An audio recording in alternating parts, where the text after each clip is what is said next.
What's going on, everybody? Welcome to the Backpacking Podcast. As always, John Kelly here with Jeremiah Stringer, the king of Kentucky backpacking. And Jeremiah, we have quite the topic for today. Yeah, we were talking about what we wanted to talk about. And, John was kind of on gear. And I said, well, dude, I have my original list that I took, like basically to pack everything for the Vermont Long Trail. And we'll show it a little later on. But I literally have in there written in ink pen, like here's some extra stuff that I forgot to print up. And I think we want to talk about some luxury items too. And I have a nice little surprise at the end of the list that I want to show you. I think will give you a chuckle. I like that. So we're going to basically share what we did when we first got into our first long hike and how we put our gear list together and all that stuff. We did them two very different ways. Yeah, well, I did the Vermont Long Trail and you did the Sheltowee Trace, and I pretty much like flew in and backpacked it all in just one swoop. And then how'd you do yours? I did mine through several different weekends, hiking, and I did kind of a flip-flop hike. I did from north to Miguel's in the Red River Gorge, and then I did south to Miguel's in the Red River Gorge. Yeah, so that just goes to show you, the backpacking season being here, you don't have to have like an abnormal job or take a leave of absence from work to do a longer trail. You can do it the way John did as well. Kind of break it up into weekends, or if you can get a week off work. It's not my wife's idea of a vacation, but I'm going to try to get out as much as I can, Yeah, absolutely. And honestly, it was one of the most fun things I ever did, hiking this trail. I got to do it with Brian Carpenter, who's been a guest on the show. If you've ever seen Carpenter Woodworks and seen some of the things that he's done, the trail signs and all that stuff, it's pretty amazing. But he and I got to do that together. You actually met some people on the trail and kind of created a tramily while you were out there. So we had two very different experiences. Yeah, and whenever I was getting ready for the trip, I just got a call out of the blue from a buddy, and then 2 weeks later, I was on the trip. So luckily, I had a little bit of experience backpacking before that. I'd done some other trails, but this really like kicked me in the rear end. And John gives me grief. I filmed the whole thing, but only produced a couple videos. But today, what I have to share is the list. So I just wanted to kind of run through with John and talk about real quick on each piece of gear what I used and how did I like it. And well, let's go ahead and pull your gear list up. All right, so I got we can it. Here. Talk about this a little bit. You see, I was using a red ink pen, and I marked them off as I did them there. I was like, oh, I got my food, got my flip flops, some money.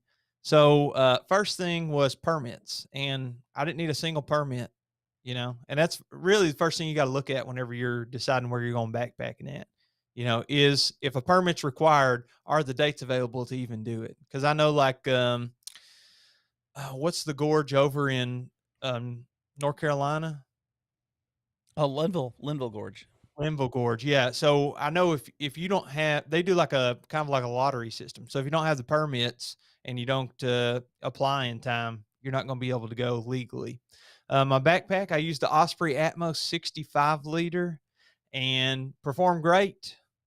Now I can get away with a smaller size, or I typically will still bring a pretty big one. I think the last trip I went on, I still brought my Chicken Tramper, which is like a 55 liter ish. What backpack did you use on the Sheltowee? And well, how did it funny thing, it's sitting right here. I decided to pull it out and have it ready. So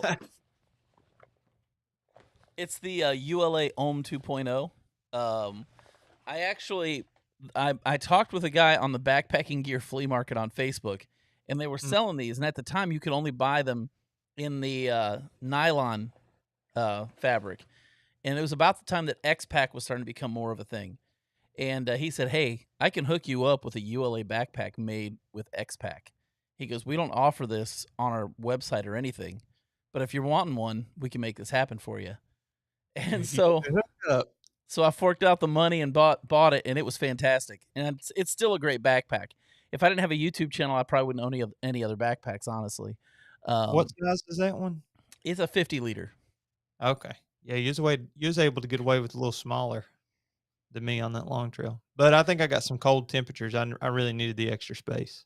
Yeah, it really wasn't all that cold when I was doing a lot of the stuff that I was doing on the Sheltowee. Even when I was hiking in November and December, it wasn't terrible.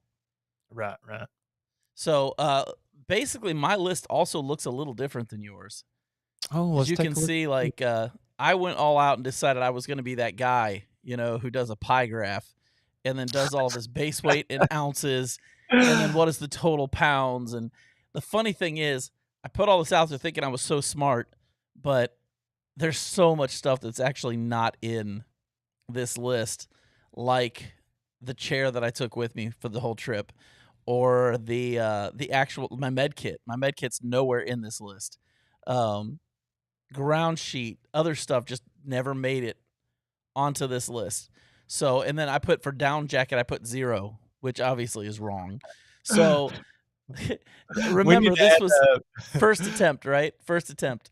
yeah, you need a miscellaneous category that's like, I don't know how many pounds it'd be, but you just be like, add 25% of what I have here to my total base weight. Yeah. Well, and what's crazy is now with the chair and everything, my base weight actually is just around 9 pounds right now. So, Dude, you're a madman. I love it. I love it. My tent right now is 20 ounces.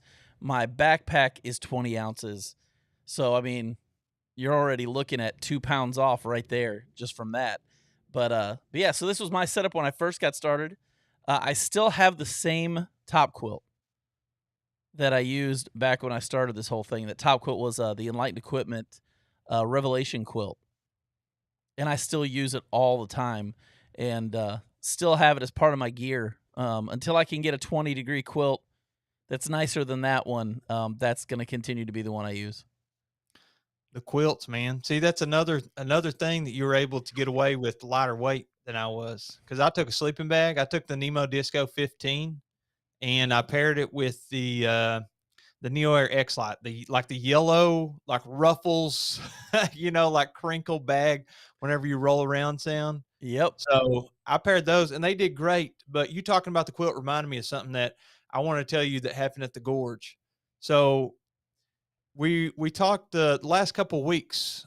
We've at least talked or mentioned about my trip where I went with Jason and some other guys to Red River Gorge. And one thing that I totally forgot was straps for my.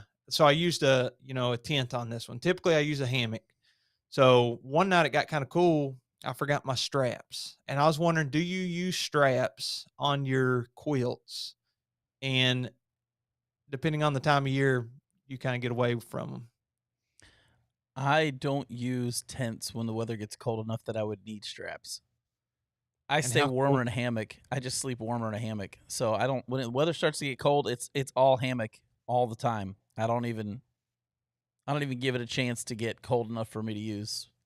So I don't know where any of the straps are for any of my quilts, just to be honest with you. So it comes with So straps. You're just like, don't need those. Just throw them in a container somewhere. well, we all start off poorly when we start backpacking. So actually, they just got misplaced somewhere. I have no idea where they are at this point. But for me, I mean, in all seriousness, the moment it gets cold enough, once the weather gets down below like to 55 pound or 55 degrees, it's all hammock from that point forward. Okay. Well, I I didn't really think a whole lot about the temperatures. I was like, I'm gonna bring like a warm bag. I think I brought my Western Mountaineering, which is like a 28 Ooh. degree, and that's great. Except without the straps, even in you start getting in the low 50s. It's getting a little cool. It's been rainy. Everything's wet. Yep. Your loft isn't as lofty as it sometimes is, and those straps would have really came in handy because you turn, toss and turn in the night. So I'd wake up and then I'd be like, oh yeah, I forgot my straps. I got to lay as still as possible, and then you keep trying to tuck the quilt under you. Just total pain. So a little No, advice I for will say everybody. I do have a sleeping bag though that kind of helps with that.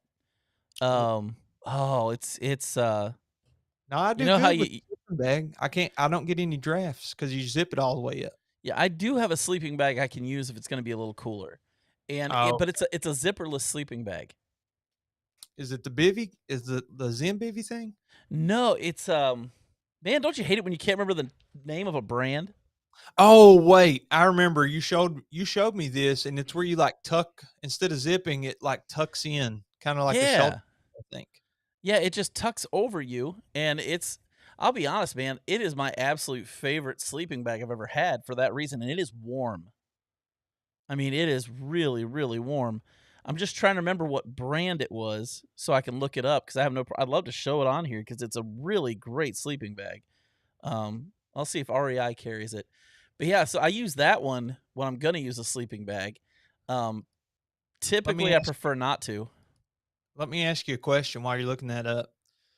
So, besides that one, for obvious reasons, have you found a sleeping bag that the zipper never gets caught in, like, the little the little, like, draft collar that they put just Yeah, on the inside of the zipper on a yeah. lot of the sleeping bags? Yeah, my sleeping bag, no matter which one I use, it always gets caught in the material, especially if there's a draft collar. And if there's not a draft collar, it's still, you'll sometimes get it snagged. Have you found a sleeping bag that doesn't do that? No, that's why I don't. That's why I quit using them. And I ended up sticking with this one that I bought because it doesn't have any zippers. Yeah, because you get up and it's like 28 degrees outside. You get up out of your tent, you go pee, you come back, it's 3 a.m., and then you're fighting with that zipper, and your hands are getting cold. You're out there just trying to stay warm. Nothing is more annoying on the sleeping bag than that stuck zipper. You got that right. And the other thing is like when it's late at night and you have to go to the bathroom, You don't want undoing a zipper, yeah. it's like the least enjoyable thing that you could possibly do. I will tell you, speaking of zippers, on the hammocks, like Miyagi on the trail is the person that made my hammock, the Pride of Kentucky.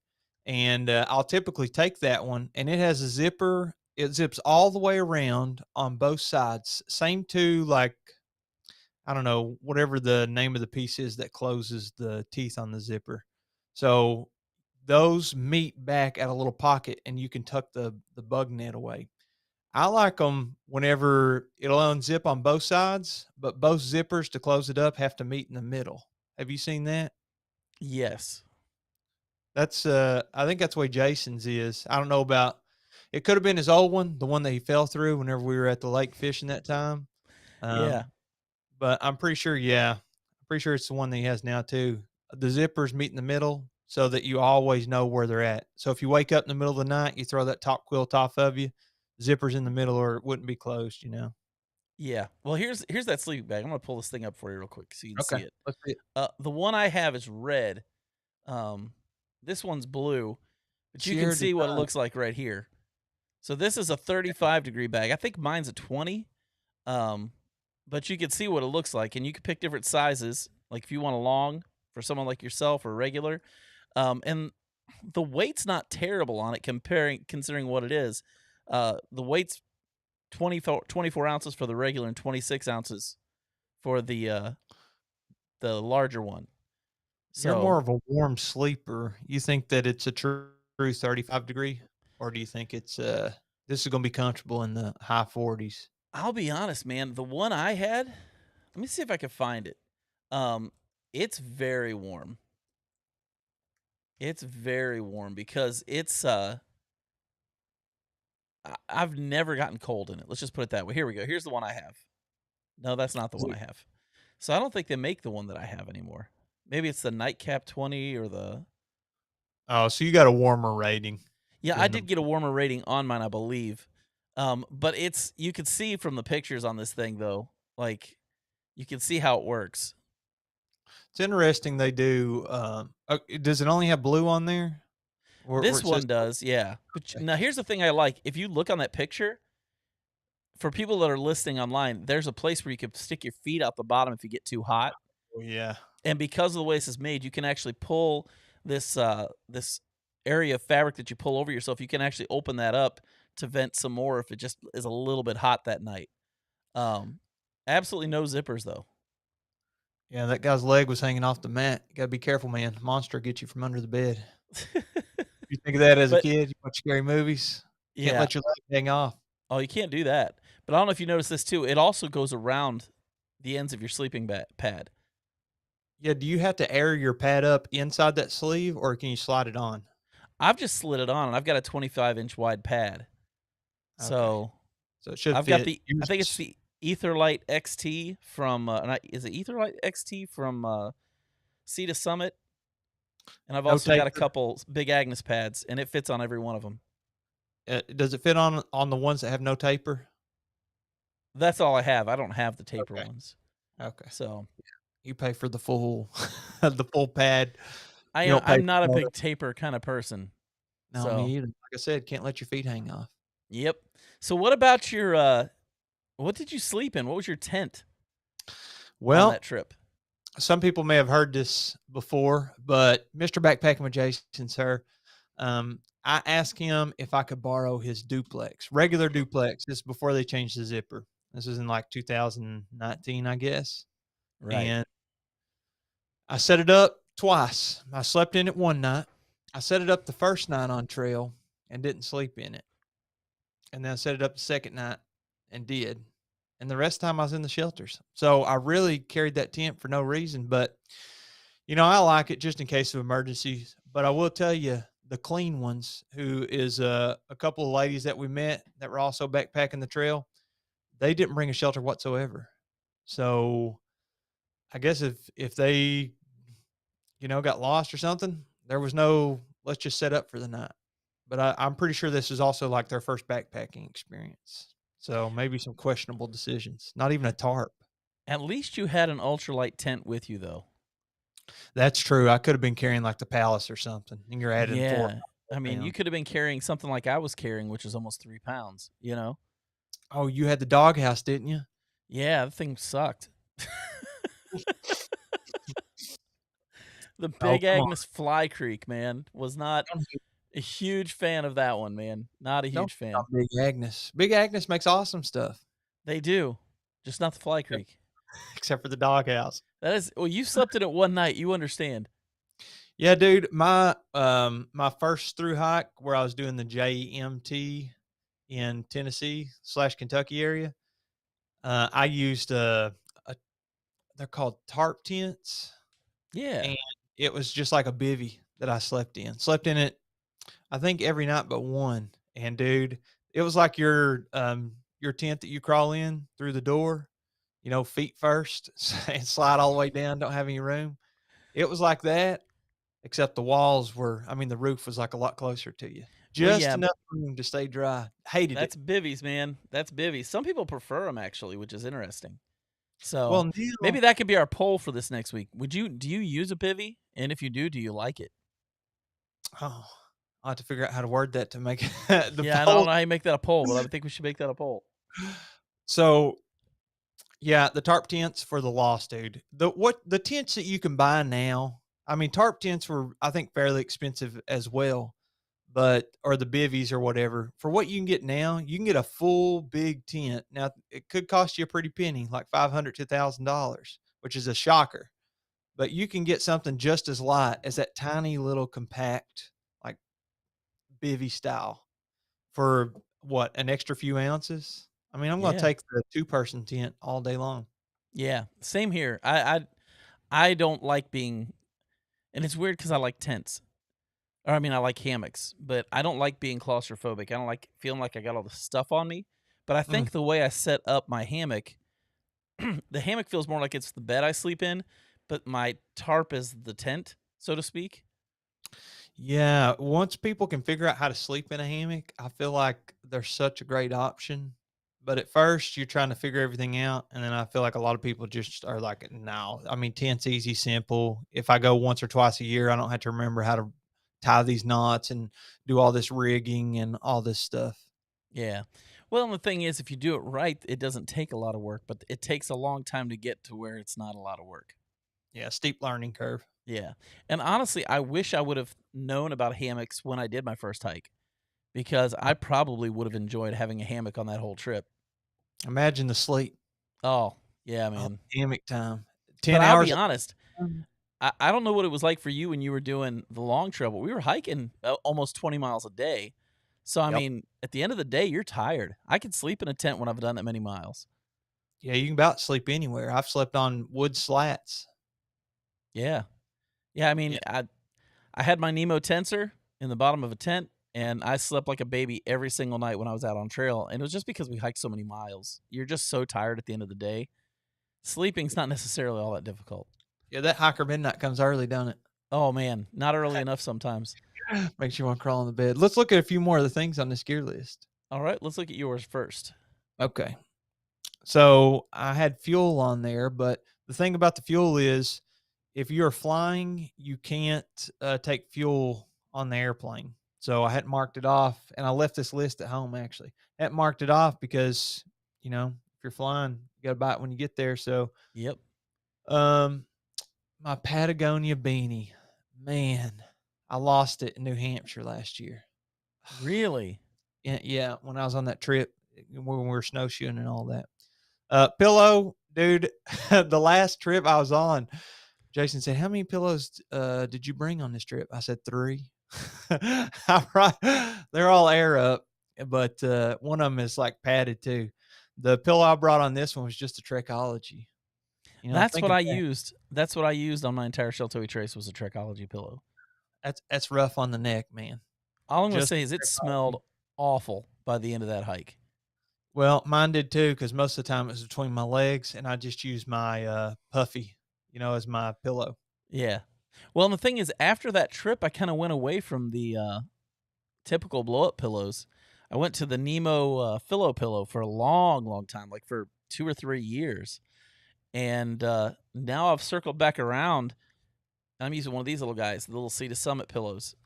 Yeah, the arrows. Yeah, the Arrows, and it is nice, man. I tried not to use it for a long time because so many people had used it, and I was kind of like, well, I don't want to use what everybody else is using, but now I'm using it because it's kind of awesome. Those are good pillows, even though it's air up and it doesn't have a lot of extra padding, it still got that texture that feels a little softer. Yeah, and it's great. It's great for when you're trying to go ultralight. It's just so light. It's 2.5 ounces, I think. Yeah, it's good. Um, I'll tell you a couple of other things here, and we can look at some of these luxury items, have a little discussion on what you should bring, what you shouldn't, or that kind of thing. The hand sanitizer, please, everybody. This is a public service announcement. Get one of those travel hand sanitizers and put it on the outside of your backpack. And then every time that you go to the bathroom, I don't care if it's 1 or 2, use the hand sanitizer. I just put mine in my poop kit. So when I take my toilet paper and everything with me, I always know it's there. I found out when I put it on my backpack, I would forget to get it off my backpack, and I would go, and then I'd have to do it when I got back. And I'd rather do it as soon as I possibly can after I use the bathroom. No, you need 2 of them then, John. Why do I need You, two? you need one. Why do you need 2? Because what about whenever you pee? You still need to wash your hands. Well, it's in the back of my backpack. It's not hard to get to. Well, but if you put one on the outside, listen, for the low, I'm a salesman, dude. I work for Germex. For the low price of 99 cents, you can get one at 9 Walmart to cents. hang on the outside. I'll buy you one. So Well, that way I I know, don't need. I mean, I use it every time I go to the bathroom. dude, this is for your convenience. But the problem is, I have 80 other things hanging off the front of my backpack. I've got This a GPS, I got a water bottle, I got a phone holder. I don't really feel like putting anything else on the front of my backpack. I mean, some people, like, is it Carl Mandrioli from Backpacking and Blisters calls those backpack ornaments? I've Um, never heard that before. That's fine. I don't necessarily want to add more ornaments to my tree, so I'm okay with just having to take a second, reach in the back of the pack, pull out some hand sanitizer, and clean it off. That's no big deal. This is a matter of life and death. How do you think COVID was spread, John? People not Not on washing. a trail. I'm just kidding. I wasn't it like eating animals in a market somewhere, and I don't know. Speaking of your hands, by the way, check this segue out. Gloves, you can see I got it circled there. I Yes. couldn't decide. I was like, if I already have workout gloves, and I was like, I think I'm going to bring some they're like rubber coated on the outside, like work gloves. I'm not really sure what they're called, just like the cheapies. Yeah. I was like, if I'm going to bring both of those, do I really need like winter gloves? Like if you wear the workout gloves whenever you're back, like on trail, not at camp. And then you have the other gloves at camp. You can work in them like firewood and that kind of stuff, Yeah. and they'll keep your hands warm. Why would I bring other gloves? So I ended up not bringing other gloves, I think. But maybe then again, I might have carried wool gloves with me the whole time. I can't remember. I know I got the fingerless gloves that turn into mittens this year. Oh, Um, yeah, those are good. yeah, and honestly, I didn't really carry gloves with me for a lot of the Sheltoe Trace until we hit about November. And once Start I got getting into November, um, I had some Nike running gloves that I used, and they were the ones I used when I was on Kilimanjaro, and those worked really well. Yeah, sometimes you need them, sometimes you don't. And then I'll tell you one of the most invaluable pieces of gear is the buff. I mean, Oh yeah, I don't want to beat a dead horse here because I know, everybody uses a buff. Like so a lot of people used them as masks, early during the vid. So everybody knows what a buff is, I think. If you don't, it's like a neck gaiter. And that thing, you can put it around your pillow. You can use it to kind of help filter the big particles out of water if you're going to, fill something up, use a tablet to clean your water. keep the sun You can off your use it, neck. keep your sun, yeah, or wet it and, make your neck wet by putting that wet Cool it buff down. around. Yeah. I mean, there's a million uses. Wipe your tent down. I could keep going on and on and on. I bought me like a $6 Walmart watch because I didn't want to wear my Apple Watch and charge it all the time. So I Right. used that the whole time. Did you wear a watch or track any of your steps or calories or anything like that whenever you're on trail? I did. I took my Apple Watch with me and charged it like every night because So I had to charge it. It was the original Apple Watch, like the very first model that they came out with, and the terrible. battery died on that thing so fast all the time. Even on my Garmin, dude, I know that you can change the settings and stuff, but if you backpack with it on all day, it'll only last a couple of days, maybe 3. If it's running 10 hours tracking your hike and stuff. But I think that's with GPS tracking and all that. The Apple Watch, I was like, it died. I got like the Series 2 whenever I got an Apple Watch for the first time. Yeah. And it would die during my hike. I'd be like 7 hours in or something, and it'd be like battery just totally crapped out. Yeah, that's never any fun at all. I know with I ended up buying what they call a Sunto. I don't know if you've heard of the company Sunto. Mm. Um, but I bought a Sunto watch, and that thing would go 4 or 5 days without needing to be charged. And so I can take it on a lot of weekend trips, and as long as I charge it the night before, and I use that, I could typically go an entire weekend without having to charge my phone. Without charging your phone. My watch, sorry. Oh, your watch, okay. Yeah, medication's getting to me. Oh, yeah, John's been a little under the weather. I'm surviving though. We're all good. I can still Yeah. smile. Uh, Real quick, I wanted to show you a couple of optional items, and I know you wanted to talk a little bit about kind of the luxuries of trail. The rest of that stuff, just like my night bag, my toiletries, first aid, it's like standard Right. stuff, home cord and all that. Um, I put on their passport because I knew I was going to Canada, but I didn't know. Turned out it was in the middle of the woods, so I didn't actually need the passport. Yeah.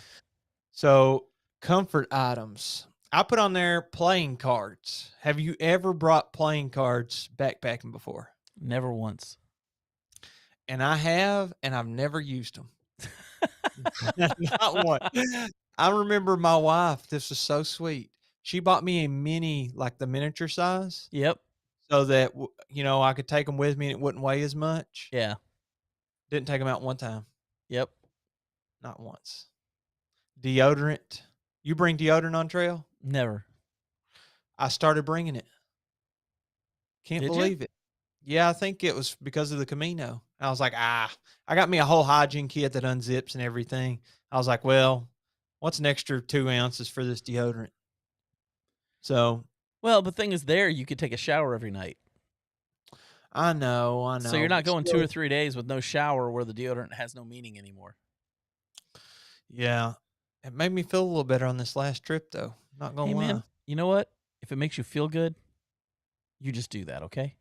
Hike your own hike. Hike your own Chapstick. hike, brother. Chapstick. I bring Chapstick chapstick. It should not be on optional. What was I thinking? Dude, you get up on top of those mountains and you're like, I would kill for just a little dab of Carmex right now. You It's know what I'm saying? amazing how much of a difference. And honestly, if you're out in the cold and it's really windy, putting that Mhm. stuff across your cheeks and your nose isn't a bad idea either, in your ears, Oh, I didn't even think of because that. those can chap just as bad as your lips if you're not careful. And because I don't know how you are, but when it's really cold and windy, it makes my eyes water a little bit. Yeah, to dry out my face. Yeah, and I'll so come my back. face will dry out, and if those tears come down and wet my skin just a little bit, it's not good. So I always bring a little bit of Carmex or something that I can put on my nose and just kind of protect myself from windburn. Right, right. I always come back and I look like I got a sunburn, but it's just where it's windy in wintertime. Yep. Um, Sunglasses. Can I share something with you? Yeah. Outside of Kilimanjaro, I have never brought sunglasses on a backpacking trip. Oh, you got transition lenses? No. Oh, dude, you should try the transitions. I don't know if they're available. I know you got the lens that's got the bifocals and stuff in Yeah, them, but yeah. Well, it's because I'm old, but for some reason, I've just never needed sunglasses. I usually wear a hat, that and helps. so I just never have felt the need to have sunglasses. So that's just an Well, interesting side note. if you ever go up and do the snowshoeing and all that, I would bring sunglasses because it's so bright where it reflects off the snow. Oh, it was like that in Wisconsin when I was up there a couple years ago. So Yeah, you done okay? yeah, Well, I got a couple more here. So whistle, extra batteries. I mean, I brought rechargeable stuff, so I didn't even need the well, batteries. a lot of your backpacks have whistles built into them. Yeah, that's what I was gonna say. It's like the sternum strap, right where it clips in. Yeah, Yeah, usually a whistle. Lantern, didn't need. Camera, took it, but just because I was filming the whole thing, but apparently for no reason. And then I'm just kidding. I've used a ton of B-roll from that trip. Journal, and a lot of people will bring those like waterproof pencils. yeah, So I don't know. I didn't bring a journal, but I'll tell you what, I ended up with like a few sheets of paper that I ripped out of notebooks or something. And this was like during the trip. I don't know if I was at a hostel or a hotel or something, but I ended up kind of journaling on that notebook paper and writing some different notes and stuff. Um, so a journal is not a bad thing, especially for the longer trip. I don't know if you've ever done the journaling or if you've ever used your phone for it. I've only done it on Kilimanjaro. That was the only time I brought a journal, and I did it for the first 3 days, and I stopped doing it after that because I got too tired and I just didn't want to do it anymore. So Yeah, if that's if that's something that you do in everyday life, I think it's smart to continue it while you're on yeah, trail. And I don't know, maybe try it sometime if anybody's listening that hasn't, because it really does give you a chance to reflect on your thoughts and really talk to yourself and be like, how do I honestly feel about blah blah blah? Because nobody's ever going to read it. You can burn it if you want to. yeah. Um, Earplugs, non-negotiable. I slept in shelters with other people. I know you kind of had your tent and stuff on the Sheltoe, but the earplugs, I even use them at home sometimes. Yeah, and it's funny because I've had several people say, "Well, what are you gonna do if a bear comes into your camp at night?" And I was like, "I'll die quietly." I don't know, like, You'll uh, know if a bear's yeah, jumping on. I'm not too worried about it, to be honest.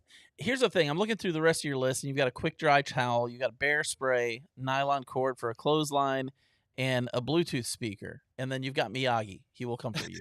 I'm assuming Miyagi wrote that down himself. This, Um, yeah, I'll tell you, this but was hanging on anyways, the wall. I was gonna say I would trade almost everything in that list for one thing Yeah. that you didn't put in there: What is it? a chair. Oh, I didn't bring a chair because I put a sit pad on here. See Z seat? Put it Yeah. right. Yep. But But you I would put a chair above any one of those things, to be honest with you, except maybe the chapstick, but that doesn't go in an optional thing for me. So, Yeah, that's like med kit at the very least. but when you're at camp, man, sitting on a chair is really nice. Oh, Really, dude, really nice. especially if it's been raining or it's cold. Yeah. Yeah. It's really, really nice. Okay, before we wrap this, I want to tell you how that Miyagi got there. Okay. Okay. So I was at my old house, so I had a different YouTube studio, and I had all this stuff. I don't know if you remember, but I had a bunch of stuff hanging on the wall. You've been over Yes. there. And this paper was hanging on the wall because I had a bunch of memorabilia from trails and, permits and all this maps. And so that was all hanging behind me in the background of my videos. And Miyagi, he left me so many Easter eggs there. Everything from stickers to drawings to things like this, where at the very bottom of my list, he put Miyagi, he will comfort you, smiley face. I'll tell you, that's a guy I need to get back on a trail with again. He is so much fun to backpack with. Yeah, I was just texting him the other day. They're doing well, man. Yeah, they are getting married soon, aren't they? Well, I didn't talk to him about the whole marriage deal, but I know Another they got, engaged. yeah, because I Another saw the engaged. video where she tripped. If I So remember correctly, she tripped. yeah. So that's pretty exciting for them. But it's just kind of fun to go down memory lane and look at the stuff that we used to use and the things that we used to do and see where we are now. And we need to probably do this again in a couple years. But look Yeah, at the stuff we're using right now that we're not using 2 years from now. Because I I, have a I, feeling it'll change, knowing the two of us. yeah, dude, and then the nostalgia is real. It It is. is. It's fun, and that's why I want to do this episode because I thought, yeah, that'd be fun. Take a little time and look back and reflect and swap a couple stories. So I thought it was awesome. Yeah, and if you want to, leave in the comments below gear that you are still using that you used maybe a few years ago. Um, let us know what stuff just has stood the test of time for you when it comes to backpacking. I know everybody's got one or two pieces of gear that they've continued to use for years. I know for me, I have my Tokes pot and I've got that Revelation quilt, and they have gone on almost every trip since I started backpacking. So I would love to hear some of your all's comments on what it is that you've been using for years. So for Jeremiah and myself, sir, it's been a good time. I So I had say we fun, sign man. out of here. Let's do it. All right, man. We'll catch you all on the next one. And adios.